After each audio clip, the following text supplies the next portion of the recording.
I'm 42 years old, married for 11 years, father to a 10-year-old boy I thought was my whole world. I'm writing this from a throwaway because I don't even know who I am anymore, and I'm terrified someone I know will recognize the story.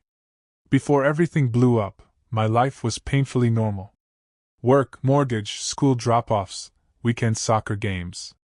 The kind of routine people complain about but secretly rely on to feel safe. My wife and I met in our late 20s. She was intense, emotional, magnetic. I was steadier, quieter. We balanced each other, or at least I thought we did. When our son was born, I remember crying in the hospital bathroom because I felt like my life finally made sense. I wasn't perfect, but I was present. I showed up. For years I thought we were solid. Not movie perfect, but real. Arguments about money, exhaustion, drifting intimacy, normal marriage stuff. Nothing that screamed disaster. If you had asked me 6 months ago, I would have said my biggest worry was my cholesterol. I had no idea that underneath all of it, there was a truth so big it would erase everything I thought I knew about myself, my marriage, and the child who calls me Dad. Looking back now, the signs were there. That's the part that eats at me when I can't sleep. It's like my brain is cruelly replaying moments I brushed off because trusting my wife felt easier than questioning her. She used to get weirdly defensive when I joked about how our son didn't look like me. He has darker hair, different eyes. Friends would say, "Wow, he really takes after his mom." And she'd snap back too fast, like she'd rehearsed it. I told myself I was being paranoid. Genetics are weird, right? There was also this emotional distance that crept in over the years. She'd disappear into her phone late at night, smiling at messages she wouldn't explain. When I asked, she said I was being controlling. I hated that word. It made me back off immediately. I didn't want to be that guy. She talked about an ex sometimes. Not nostalgically, just often. Like he still occupied space in her head. She said they ended badly, that he hurt her. I felt almost proud that she chose me instead. I see now how stupid that sounds. I trusted her because trust was the foundation of everything. Questioning it felt like sawing off the branch I was standing on. So I ignored my gut. I kept moving forward, blind and confident, straight toward the cliff.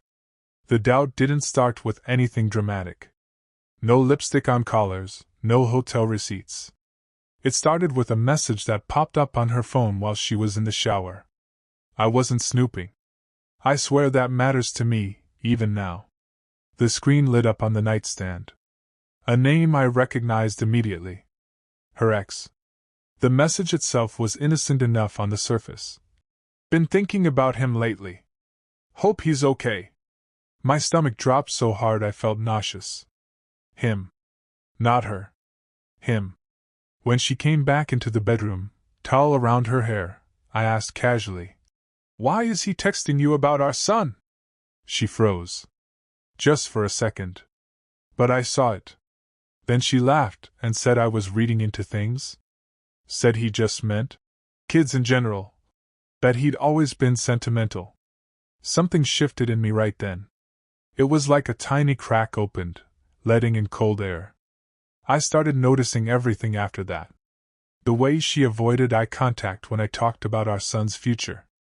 The way she changed the subject when I mentioned family resemblance. I didn't confront her. I didn't demand answers. I did what I always do. I swallowed it and told myself I was overreacting. I wanted peace more than truth. That choice cost me everything. The actual revelation didn't happen in a fight. That's what's so messed up. It happened on a random Tuesday night, after dinner, while we were loading the dishwasher like we'd done 1,000 times before. She was quiet all evening. Not angry quiet. Sad quiet. The kind that feels heavy, like something is pressing down on the room. I asked her what was wrong. She said, "We need to talk." And my heart immediately started racing because no good conversation ever starts that way. She sat at the kitchen table and stared at her hands for a long time. I remember thinking she looked smaller somehow. Fragile. I almost felt sorry for her. Then she said it. Flat. Careful. Like she'd practiced. I don't think he's yours. I actually laughed. Not because it was funny, but because my brain rejected it outright. I said, "What are you talking about?" Even though I knew exactly what she meant. She started crying then. Ugly, gasping sobs. She said she hadn't been sure for years. That the timing overlapped. That she'd hoped, prayed, he was mine and that she could bury it forever. The room spun. All I could think was, she's talking about my son like he's a mistake. My immediate reaction was disbelief. Pure, dissociative disbelief. I kept saying, "No. No. That's not possible." Like repeating it enough times would make it true. I asked her why she would say something like this. She said she couldn't live with the guilt anymore. That every time she saw us together it hurt. That she was afraid the truth would come out some other way. I felt like I was watching myself from outside my body. My hands were shaking. My chest hurt. I remember thinking I might actually be having a heart attack, and part of me was weirdly relieved at the idea of escaping the conversation entirely. Anger came next. Hot, violent, terrifying anger. Not the kind where you yell, the kind where your vision narrows and you have to consciously unclench your fists. I asked her if she cheated on me. She said yes. Years ago. Before she knew she was pregnant. I asked if she was sure. She said no. That was somehow worse. I went into our son's room that night and watched him sleep. I memorized his face like I was afraid it might disappear. I hated myself for even wondering if I'd feel different about him now. That shame still follows me. Nothing felt real after that. The house, my marriage, my own memories, it all felt contaminated.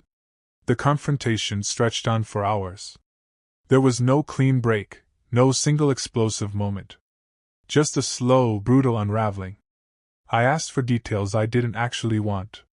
When did it happen? How many times? Did she ever plan to tell me? Her answers were messy, inconsistent, soaked in tears and justifications. She said she was lonely back then. That we were fighting. That she felt invisible. I wanted to scream that loneliness doesn't excuse betrayal. That invisibility doesn't magically erase vows. But every time I raised my voice, she flinched and cried harder, and somehow I ended up feeling like the villain. She said she didn't know for sure the child wasn't mine. That she just thought he might not be. That maybe I was worrying over nothing. That suggestion felt like gaslighting, even if she didn't mean it that way. At one point she said, "He's still your son. You raised him." That sentence landed like a slap. As if biology was a technicality. As if the truth didn't matter. I slept on the couch that night. I didn't sleep at all, actually. I stared at the ceiling, replaying our entire relationship, wondering which parts were real and which were built on lies. The emotional impact didn't hit all at once. It came in waves, each one worse than the last. First there was grief. Real, bone-deep grief for the life I thought I had. The marriage I defended. The certainty I walked around with like armor. Then came guilt. I felt guilty for doubting my son, even for a second.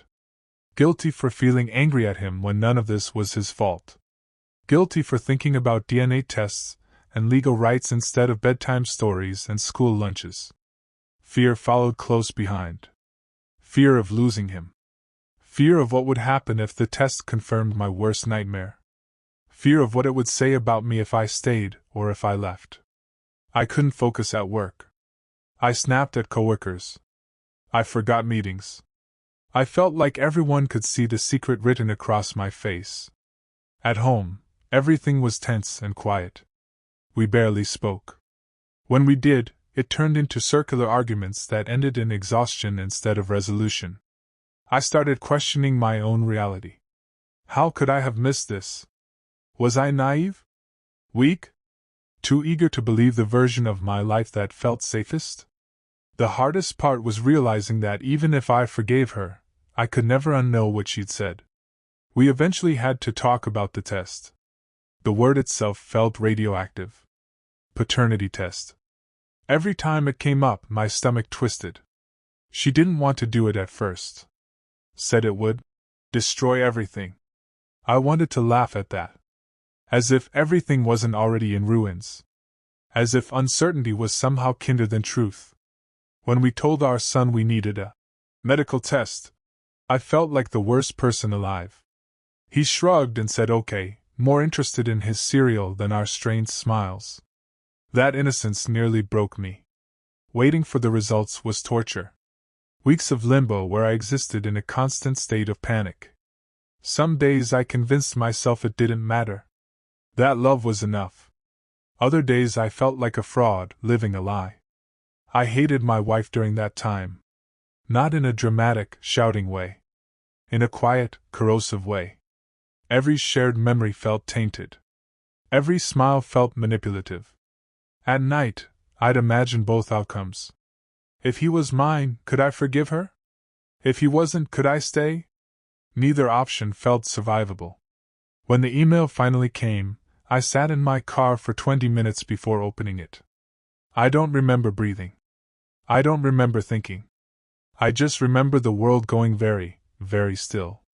He wasn't mine. The words were clinical, impersonal.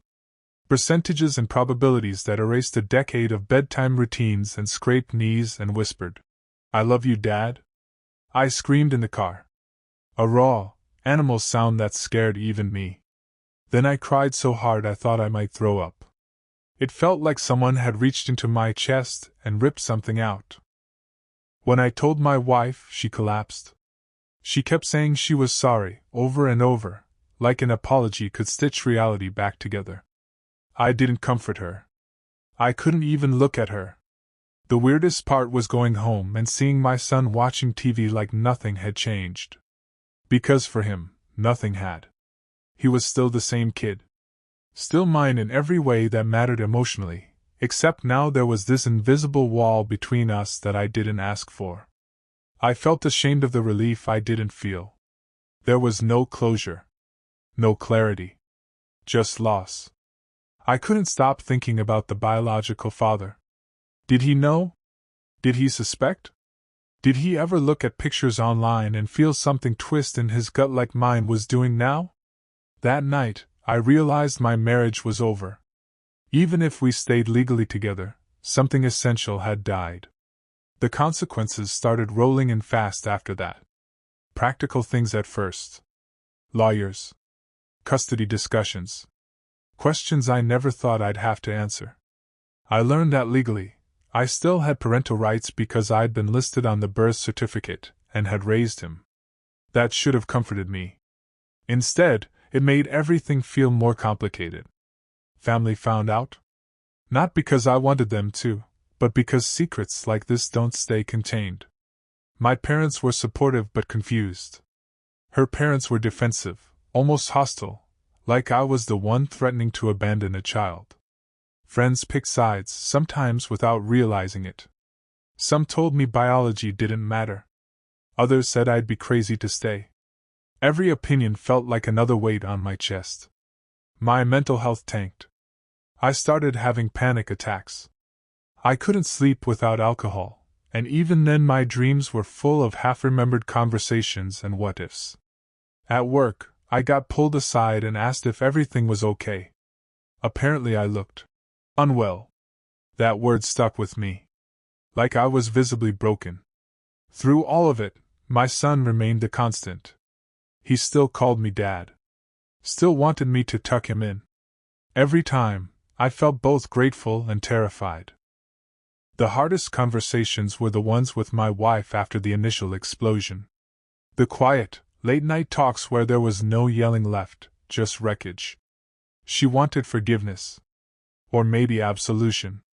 She said she never stopped loving me. That the affair was a mistake, a lapse, not a reflection of our marriage. I didn't know how to explain that intent doesn't undo impact. She asked if I could ever look at our son and see him as mine again. That question hurt more than she probably realized. Because the truth was, I already did, and that scared me. I worried that loving him would trap me in a lie. That staying would mean accepting betrayal as the foundation of my life. But leaving felt like punishing an innocent child for someone else's sin. Sometimes she cried and begged. Other times she got angry, accusing me of holding the past against her. Those moments hardened something inside me. I started seeing a therapist, mostly because I was afraid of my own thoughts. I admitted things there I'd never say out loud: resentment toward a child I adored, fantasies of disappearing, the fear that I'd never trust anyone again. There was no clean answer. Just choices, all of them painful. We separated 6 months after the test. Not with drama, just exhaustion. Too much damage, too many conversations that ended in silence. I moved into a small apartment nearby. I didn't want to leave my son's life.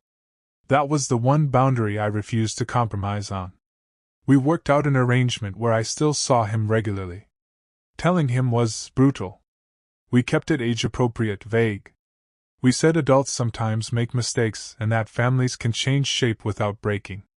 He asked if I was still his dad. I said yes without hesitation. I cried in my car afterward, harder than I had when I got the test results. Living alone was strange. Quiet in a way that echoed. I missed the life I hated. I missed routine. I missed believing in my own story. My wife and I communicate now like coworkers managing a shared project.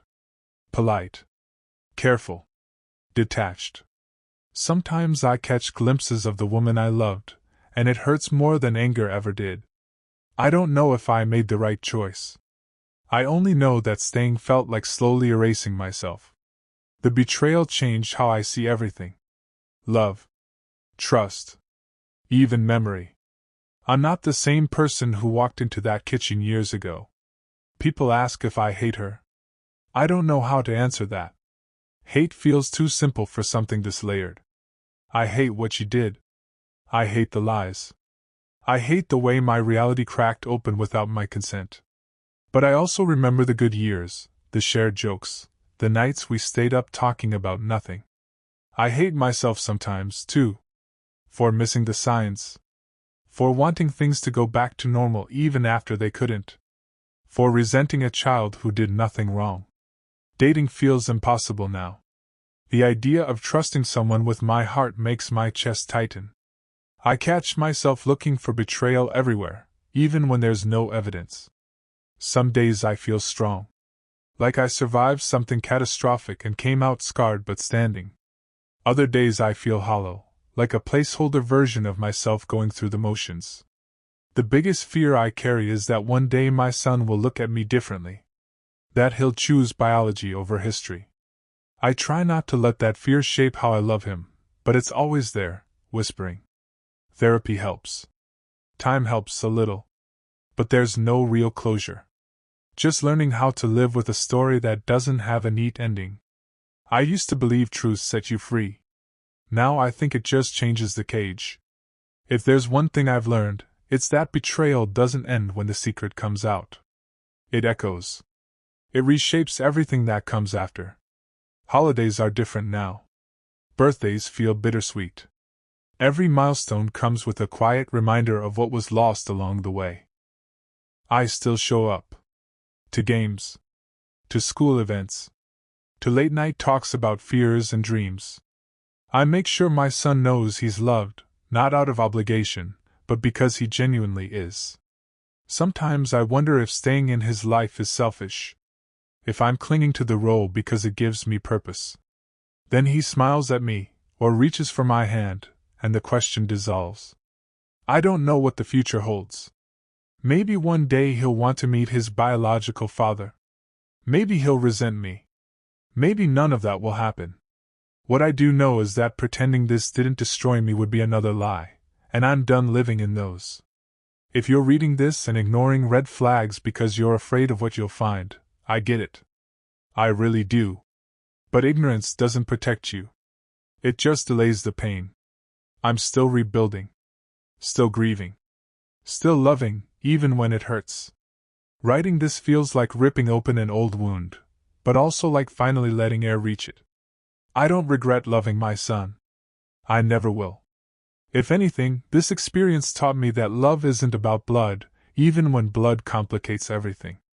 I do regret not listening to my instincts. Not because I could have prevented the betrayal, but because I deserved honesty sooner. We all do. I live with contradictions now. I can love deeply and feel broken. I can forgive in theory and still feel angry in practice. I can move forward while carrying the past like a shadow. Some nights, I lie awake and replay that moment in the kitchen. The way the dishwasher hummed. The way my life split into before and after. I wonder who I would be if she'd never spoken those words. But this is the version of me that exists. Scarred, wiser, still standing. If there's any lesson here, it's this: truth has consequences, but lies have legacies. And sometimes, loving someone means choosing them again and again, even when the story isn't the one you thought you were living. Thanks for reading. I don't know what I was looking for by posting this. Maybe just to finally say it out loud.